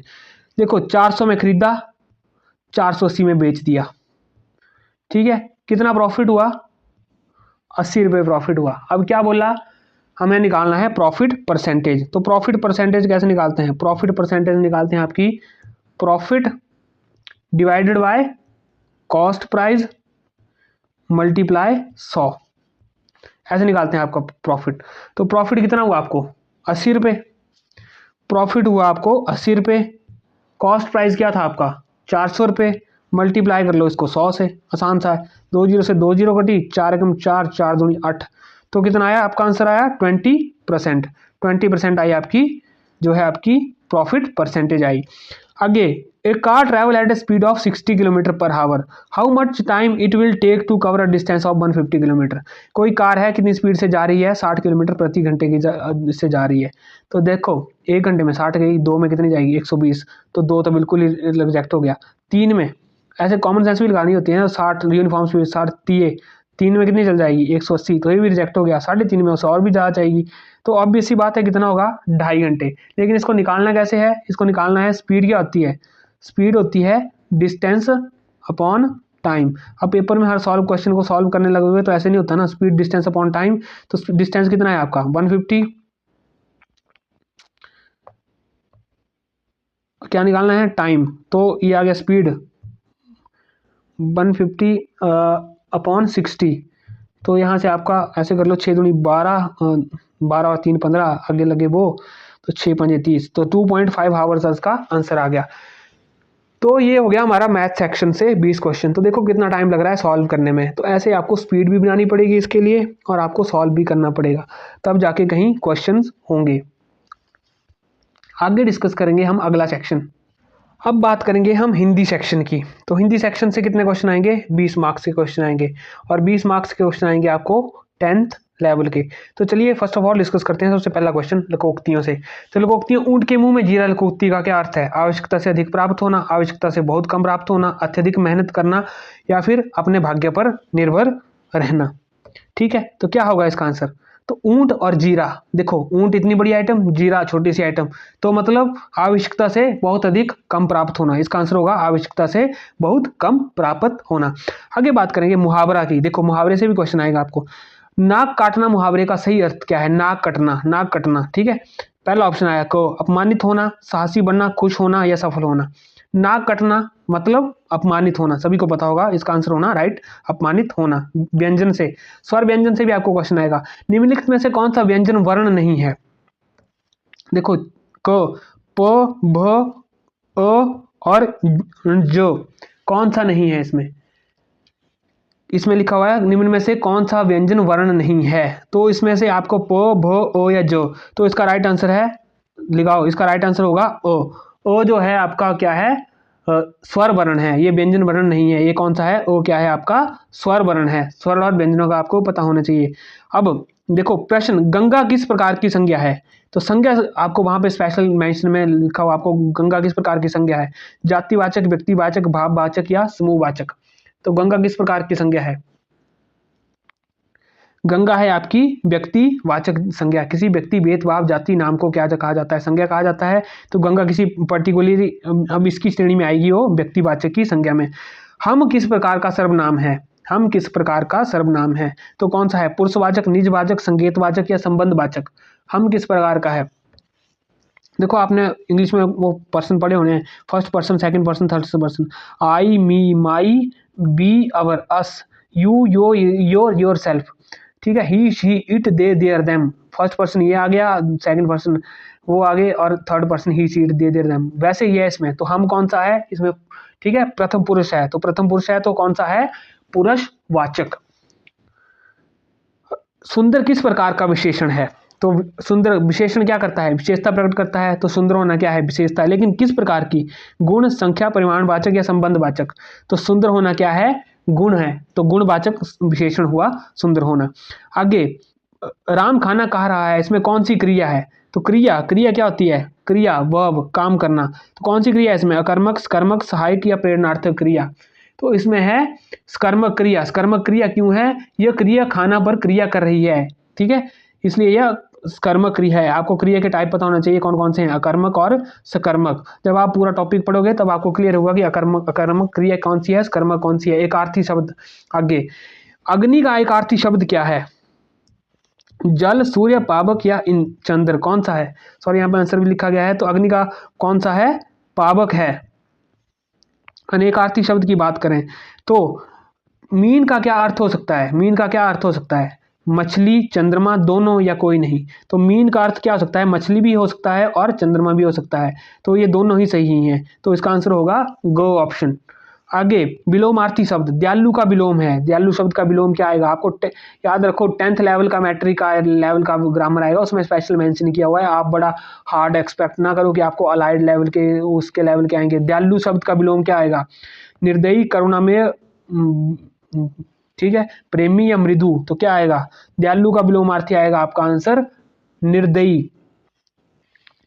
हृदय का पर्यायवाची शब्द क्या है, हृदय का पर्यायवाची शब्द मन, चित्त, अंतःकरण या सभी। तो हृदय के चारों ही तीनों ही पर्यायवाची हैं। हृदय को मन भी बोल देते हैं, चित्त भी बोल देते हैं, अंतःकरण भी बोल देते हैं। तो इसका आंसर आएगा सभी, इसका राइट आंसर है सभी। आगे बात करेंगे, अंत्य किस प्रकार का अव्यय है। अंत्य किस प्रकार का अव्यय है, संबंध बोधक, क्रिया विशेषण, समुच्चय बोधक या विस्मय सूचक। तो अंत्य किस प्रकार का वो है, तो अंत्य है आपका क्रिया विशेषण टाइप का। क्यों है क्रिया विशेषण टाइप का, यह क्योंकि यह किसी क्रिया की विशेषता बताता है। अत्यंत क्या बताता है, अत्यंत क्या बताता है, किसी क्रिया की विशेषता बताता है। अत्यंत, अत्यंत मतलब अत्यंत जरूरी, जरूरी किसी अत्यंत जरूरी काम को, तो मतलब अत्यंत जरूरी काम। तो किसी क्रिया की क्या काम करने की क्या बता रहा है, किसी को विशेषता बता रहा है, तो ये क्रिया विशेषण है। ठीक, आगे बात करेंगे हम। देखो, आसमान से गिरना, खजूर में अटकना, लोकोक्ति का क्या अर्थ है, अत्यधिक खुश होना, एक कठिनाई से निकलकर दूसरी में फंस जाना, भाग्यशाली होना, अत्यधिक दुखी होना।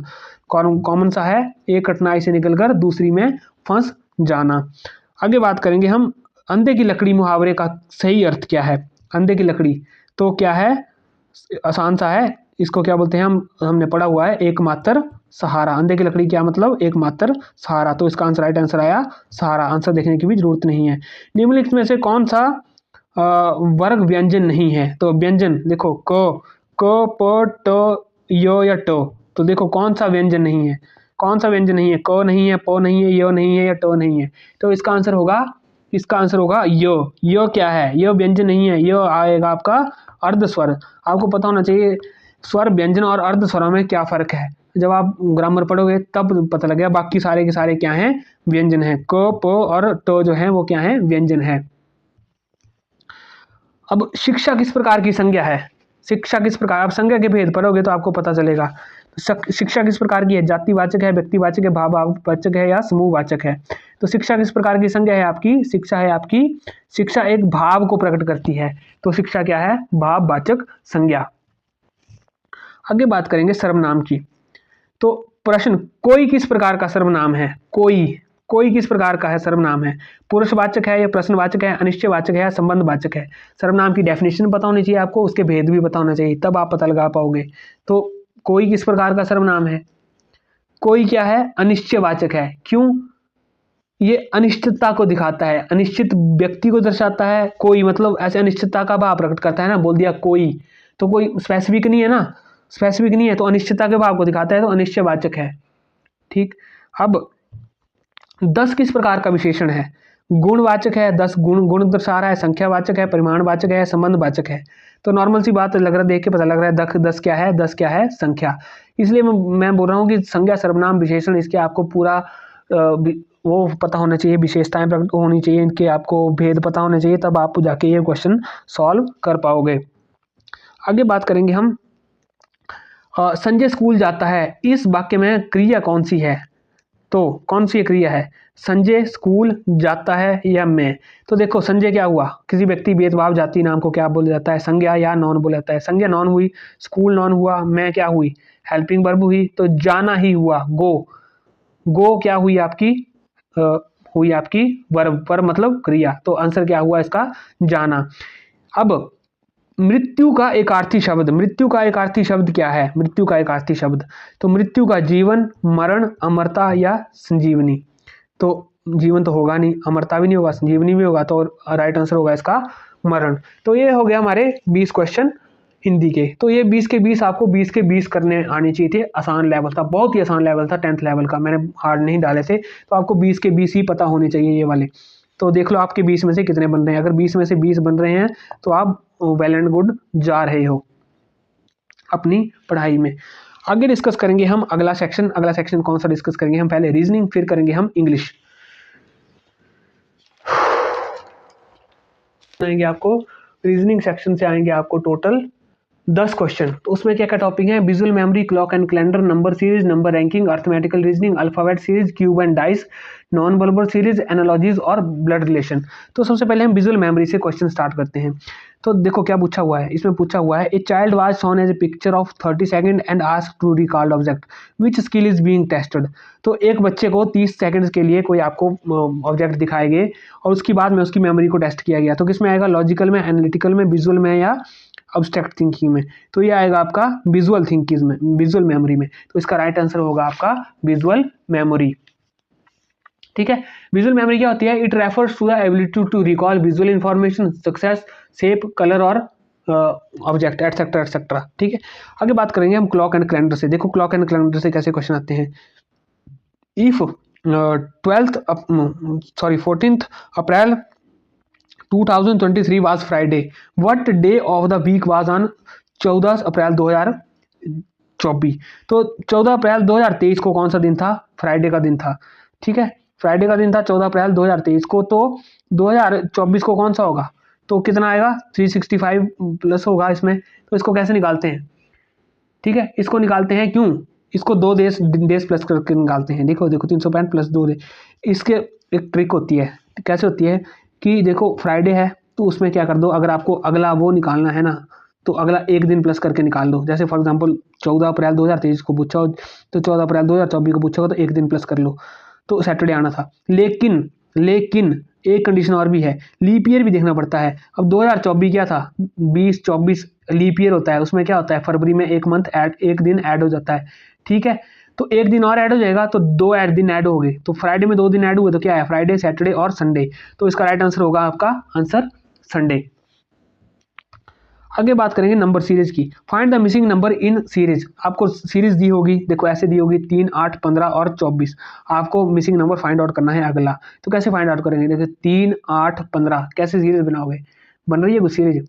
देखो 3 कैसे कैसे बन सकता है आपका? 1 का स्क्वायर प्लस 2 ऐसे बन सकता है, या 2 का स्क्वायर माइनस 1। तो ऐसे बन रही है कुछ। 3 का स्क्वायर माइनस 1 ऐसे भी बन रही है। 4 का स्क्वायर माइनस 1 ऐसे बन रही है। 5 का स्क्वायर माइनस 1 24 ऐसे भी बन रही है। ठीक है, 6 का स्क्वायर माइनस 1, तो इसके हिसाब से आपका क्या आंसर आना चाहिए, इसका आप आंसर आना चाहिए 35। एक और सीरीज बन रही है इसमें, n का स्क्वायर प्लस 2 भी बन रही है, n क्या मान लो 1 मान लो, तो 1 का स्क्वायर प्लस 2 कितना आया, 2 1 3 आ गया।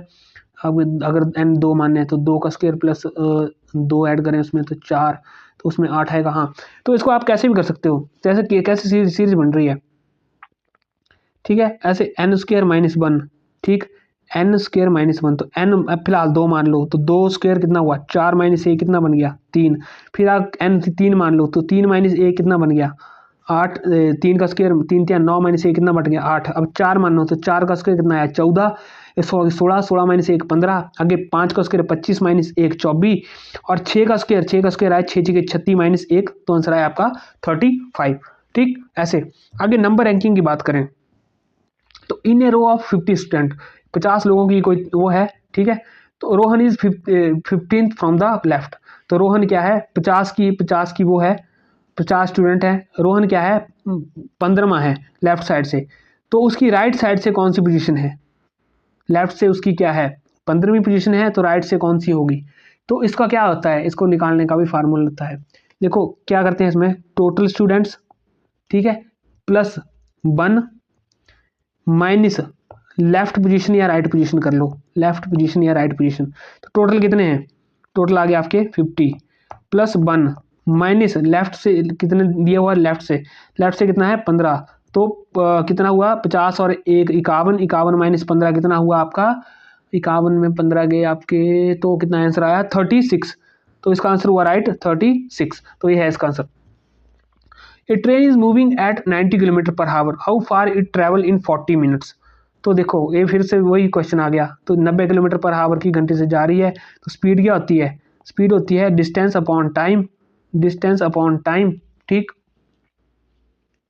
तो टाइम कितना दिया हुआ है 40 मिनट्स, तो इसको सीधा कर लो 40 अपॉन 60, 40 अपॉन 60 कितना है आपका 2/3 आवर्स, लेकिन हमें निकालना क्या है इसमें, वो निकालना है इसके हिसाब से निकालना है, तो 2/3 आवर्स आ गए, तो आगे आप क्या दिया हुआ है आपको 90 किलोमीटर पर आवर दिया हुआ है, तो 90 मल्टीप्लाई 2/3, तो 30 थी 90, और 30 गुना कितना आंसर आया, इसका आंसर आया आपका 60 किलोमीटर, आंसर आया इसका 60 किलोमीटर, डिस्टेंस निकालना था ना, तो डिस्टेंस आया आपका 60 किलोमीटर। आगे बात अल्फाबेट सीरीज की, फाइंड द नेक्स्ट लेटर, अगला लेटर फाइंड करना है CFIL, CFIL है, इसमें कैसे करेंगे, देखो CDEF कितना एंटर हुआ +3, F आगे +3 हुए ना यहाँ पे, FGHI इसमें भी 3 एंटर हुए, ठीक है, IJKL फिर 3 एंटर हुए, फिर आगे MNOP MNML तो क्या आंसर आएगा, देखो CFIL C इसके बीच में क्या आया DEF ना, ठीक है, DEF GHI, ठीक है, फिर आया JKL, फिर आगे MN, तो अगला क्या आएगा आपका O, इसका आंसर आएगा आपका राइट आंसर आएगा इसका राइट आंसर आएगा आपका O। A dice has number 1 2 3 4 5 and 6, if the opposite face of 3 is 6, what is opposite to 2, बोला एक डाइस है उसके नंबर्स क्या हैं 1 2 3 4 5 और 6, ठीक है, if the opposite face of 3 is 6, 3 का अपोजिट कितना है 6 है, तो 2 का अपोजिट कितना होगा फिर, ठीक है, तो स्टैंडर्ड डाइस में क्या होता है, सम ऑफ अपोजिट फेसेस कितना होता है 7 होता है, सम ऑफ अपोजिट फेसेस कितना होता है, स्टैंडर्ड डाइस होती है, फार्मूला होता है उसका कि ये ट्रिक है एक, सम ऑफ अपोजिट फेसेस कितना होता है, सम ऑफ अपोजिट फेसेस होता है 7, ठीक है, तो क्या पूछा है व्हाट इज अपोजिट ऑफ 2, तो 2 है तो हमें 7 बनाना है, तो 7 कैसे आएगा उसमें जब 5 एंटर होंगे, तो इसका राइट आंसर आएगा आपका 5, तो ये है इसका राइट आंसर। आगे pointing to a girl Rahul said she is the daughter of my grandfather's only son, क्या बोला, राहुल ने किसी लड़की की तरफ देखते हुए कहा कि वो मेरे दादा, she is daughter of my grandfather's only, वो मेरे दादा के इकलौते बेटे की लड़की है, तो वो राहुल की क्या लगी, क्या बोला, वो मेरे दादा के इकलौते बेटे की बेटी है, तो दादा का इकलौता बेटा क्या हुआ, उसके दादा का इकलौता बेटा कौन हुआ, उसका बाप, और उसकी बेटी कौन हुई, फिर उसकी बहन। तो इसका राइट आंसर आएगा आपका सिस्टर। अगली बात करेंगे हम एनालॉजीज की। एनालॉजी से आपको ऐसे क्वेश्चन देखने को मिलेंगे। देखो, डॉक्टर प्रोपोर्शनल टू हॉस्पिटल, तो टीचर किसके प्रोपोर्शन में होगा, डॉक्टर हॉस्पिटल में होता है, तो टीचर कहाँ होता है, टीचर स्कूल में, ऑफिस में, लाइब्रेरी में, लेबोरेटरी में। तो इसका आएगा आपका आंसर स्कूल में। ठीक। अब pointing to a girl, Rahul said she is the daughter of my grandfather's only son. ये दोबारा फिर से वही क्वेश्चन आ गया। तो इसको ऐसे ही ब्लड रिलेशन के आपको क्वेश्चन हम पहले ही सॉल्व कर चुके हैं, ये वाला क्वेश्चन। तो ये हो गया हमारा रीजनिंग सेक्शन। सॉरी, इसमें एक क्वेश्चन मिस हो गया, ये हमारा क्वेश्चन रिपीट कर गया इसमें ये वाला। तो इसके में ऐसे ही क्वेश्चन आएंगे आपको। मैंने सारे ही टॉपिक ऑलमोस्ट कवर कर लिए हैं इसमें। ठीक। आगे बात करेंगे हम लास्ट सेक्शन की। तो लास्ट सेक्शन कौन सा है हमारा, इंग्लिश का। तो इंग्लिश के कितने क्वेश्चन आएंगे आपको, इंग्लिश के आएंगे आपको क्वेश्चन लगभग 20 मार्क्स। आप इंग्लिश में थोड़ा सा कमजोर बिल्कुल भी नहीं हो सकते। क्यों नहीं हो सकते, क्योंकि इंग्लिश ही आपका डिसाइडिंग फैक्टर होगी, इंग्लिश ही आपकी डिसाइड करेगी। तो इंग्लिश में क्या क्या टॉपिक्स हैं हमारे, इंग्लिश में देखो टॉपिक्स हैं tenses, direct and indirect speech, change of voice, correction of sentences, article and determinants. आगे पार्ट ऑफ स्पीच है noun, pronoun, adjective, verb, adverb, conjunction, interjection और प्रेपोजिशन। तो मैंने ये मॉक टेस्ट भी बनाया हुआ है बिल्कुल सिलेबस के हिसाब से। तो सबसे पहले बात करते हैं आइडेंटिफाई द करेक्ट टेंस। तो आपको सबसे पहले क्वेश्चन में पूछा गया है कि आपको सबसे पहले आपको वो करना है। तो she dash to school every day, तो क्या होगा इसमें, गो होगा, गोज होगा, गोइंग होगा या गॉन होगा।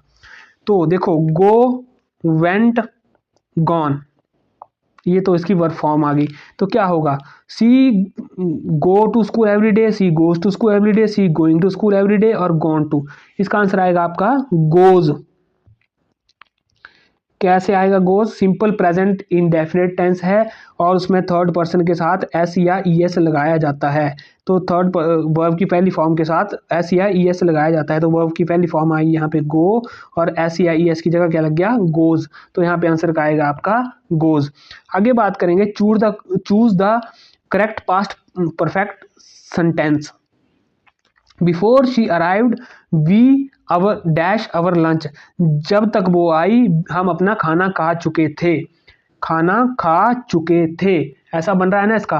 तो खा चुके थे किसमें होता है, चुके थे किसमें होता है, देखो चुके थे किसमें होता है, चुका था, चुके थे, चुकी थी, ये होता है पास्ट परफेक्ट टेंस में। और पास्ट परफेक्ट टेंस में क्या लगता है, हैड प्लस पास्ट जो वर्ब की थर्ड फॉर्म है वो लगती है पास्ट पार्टिसिपल। तो ठीक है, हैड देखो कहाँ है, तो हैड ये है और ईट की क्या होगी, हम खाना खा चुके थे, ईट क्या है, ईट एट और थर्ड फॉर्म क्या आई, EATEN, ईटन। ठीक है, तो यहाँ पे आया आपका answer, we had eaten our lunch. ठीक।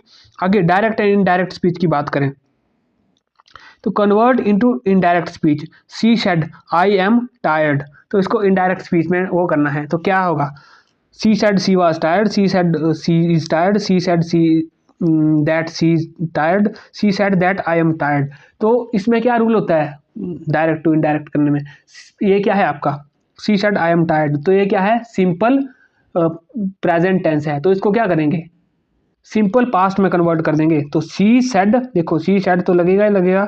ठीक है, आगे दैट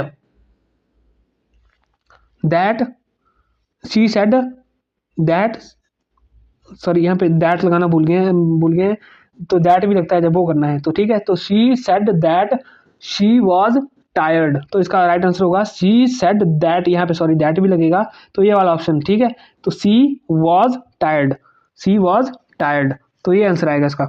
आगे बात करते हैं, he said I will call you tomorrow, he said I will call you tomorrow. तो इसको कैसे करेंगे, तो ये किसमें है,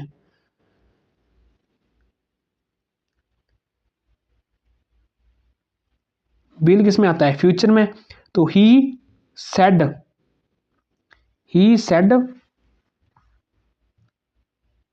सॉरी यहाँ मैं ऑप्शंस में दैट लगाना भूल गया हूँ। तो इन्वर्टेड कॉमा और इन्वर्टेड कॉमा को हटा के क्या लगता है, हमेशा दैट लगता ही लगता है।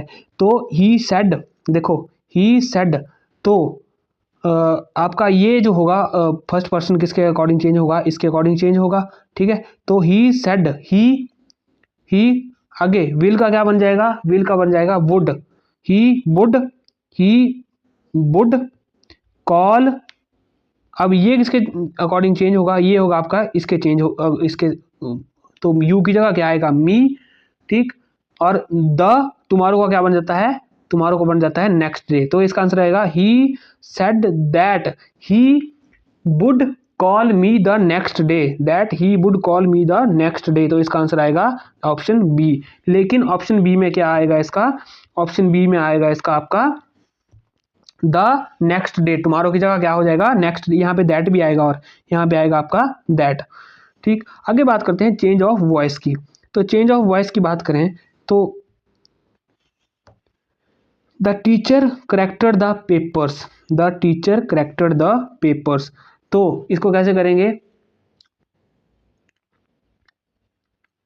The papers were corrected by the teachers, इसका आंसर होगा the papers were corrected by the teacher. देखो पेपर्स हैं तो इसमें क्या लगेगा, वर करेक्टेड बाय द टीचर्स, ये आपको रूल्स पढ़ने पड़ेंगे आपको, किसके, एक्टिव और पैसिव के।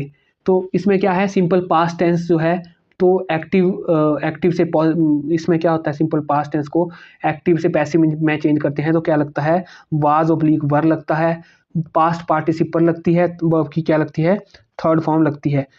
पास्ट पार्टिसिपल क्या होता है, वर्ब की थर्ड फॉर्म। जब आप रूल पढ़ोगे तब आपको क्लियर होगा। तो इसका राइट आंसर है ए।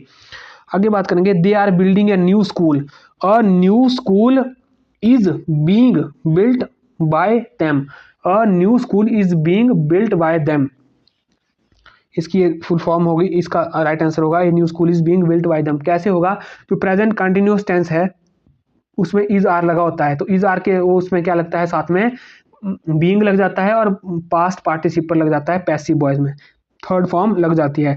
तो बिल्ड की क्या होती है, बिल्ड की होती है बिल्ड बिल्ट बिल्ट, तब आके यहाँ पे थर्ड फॉर्म आई वर्ब की थर्ड फॉर्म बिल्ट। ठीक, अब correction of sentence, identify the grammatically correct sentence, she do not like coffee, she do not like coffee,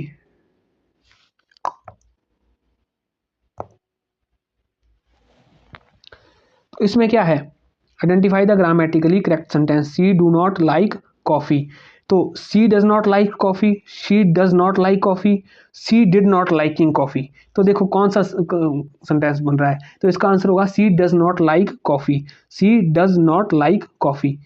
देखो डू डज वर्ब की second form, ठीक है, पास्ट टेंस में, ठीक है, with does the verb should be in base form, ठीक, not ऐसे नहीं होगा लाइकिंग लुकिंग, वो तो देखने में उसमें ये, ठीक, तो ये इसका आंसर आया सी, ऑप्शन सी।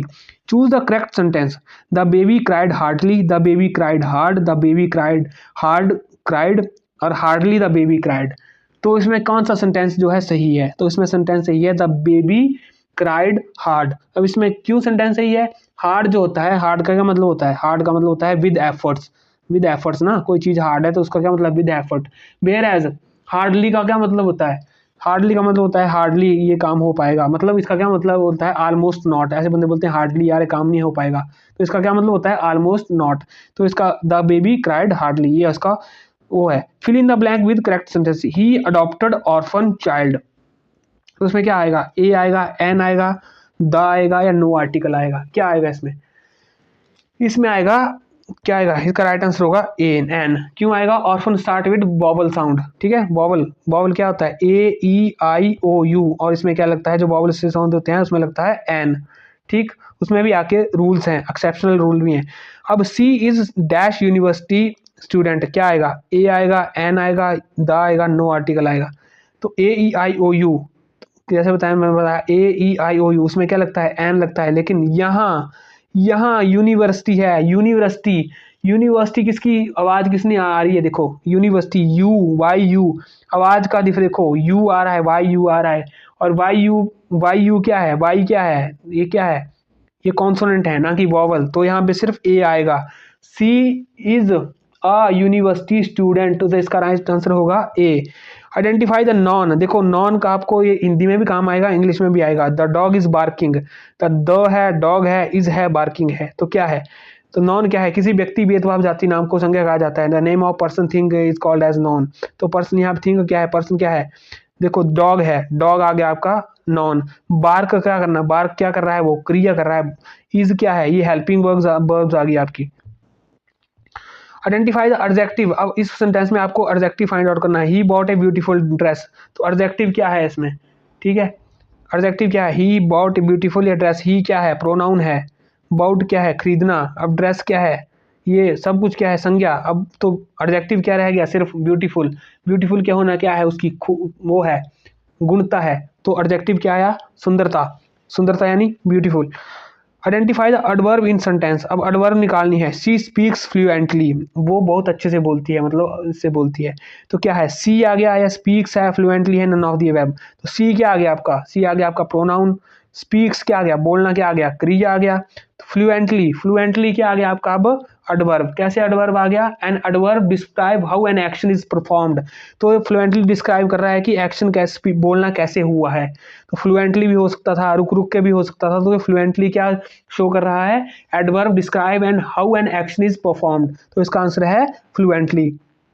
आगे बात करेंगे, ही लव्स प्लेइंग फुटबॉल, तो इसमें क्या करना है, प्रोनाउन फाइंड आउट करनी है। तो प्रोनाउन ही है, लव्स है, प्लेइंग है, फुटबॉल है। तो इसमें प्रोनाउन क्या है, इसमें प्रोनाउन है आपका ही। कैसे है, ही किसी व्यक्ति के नाम पे, आपको जो संज्ञा के नाम पे है, क्या हुआ है यहाँ पे प्रयोग हुआ है। यहाँ पे नाम भी हो सकता था, नाम राम श्याम काकू मोनू सोनू जो भी हो सकता था, उसके स्थान पे ही प्रयोग हुआ है। तो संज्ञा के स्थान पर प्रयुक्त होने वाले शब्दों को क्या बोलते हैं हम, प्रोनाउन। ठीक, आगे, I will go to a I will go out if stops raining. Identify the conjunction, conjunction क्या है इसमें, I will go out if it stop raining. I है, विल है, इफ है, रेनिंग है। तो कंजंक्शन क्या होता है, कंजंक्शन जो दो क्लॉसेस को जोड़ता है। तो दो वाक्यों को कौन जोड़ रहा है, आई will go out it stop raining. तो इसमें क्या जोड़ रहा है, इफ। तो इफ क्या है, इसमें कंजंक्शन है। तो इसका राइट आंसर होगा if. Identify the correct preposition, she is sitting in, at, on, over. तो इसका राइट आंसर क्या होगा, इसका आंसर, ठीक है, इसका आंसर ऑन होगा। ऑन क्यों, क्यों ऑन सरफेसेस के लिए यूज किया जाता है। अब आपको पढ़ने पड़ेंगे ये कि कहाँ कहाँ यूज होते हैं, ठीक है।